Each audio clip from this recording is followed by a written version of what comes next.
tiba-tiba datang stroke. Bagaimana? Kan? Habis susah dia, gundah dia. Dia berpegang kepada ilmunya, ya. Tiba-tiba buku-buku yang jadi dasar pada ilmunya terbakar semua. Kita harus juga berpegang kepada. Nah itu jangan berpegang kepada amal.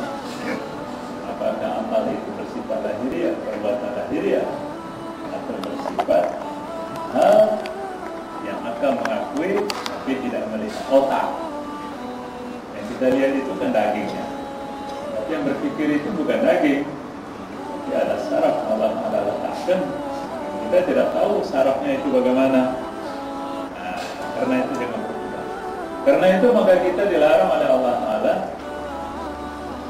Jangan lupa itu ya. Jangan kerjakan itu ya. Dah.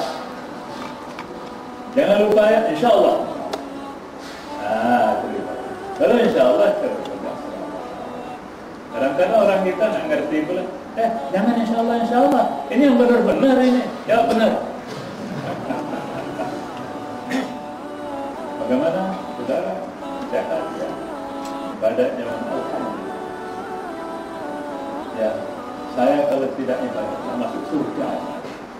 Saya kalau tidak ibadah pasti masuk neraka. Itu manusia pedagang namanya. Kalau tak ada untung, tak mau berdagang.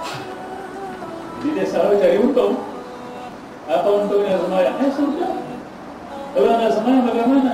Ya, tak ada dapat apa-apa. Kalau orang yang sudah masuk agama ke dalam hatinya, agama ini menyedahkan musuh. Coba, ya. Atau dalam pengertian yang lain, ya.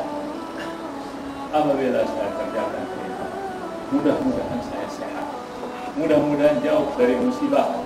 Itu Allah. Karena dikaitkan dengan sesuatu. Kalau dikaitkan dengan Allah, ya itu tidak dengan sesuatu. Ya, al-ibad itu setelah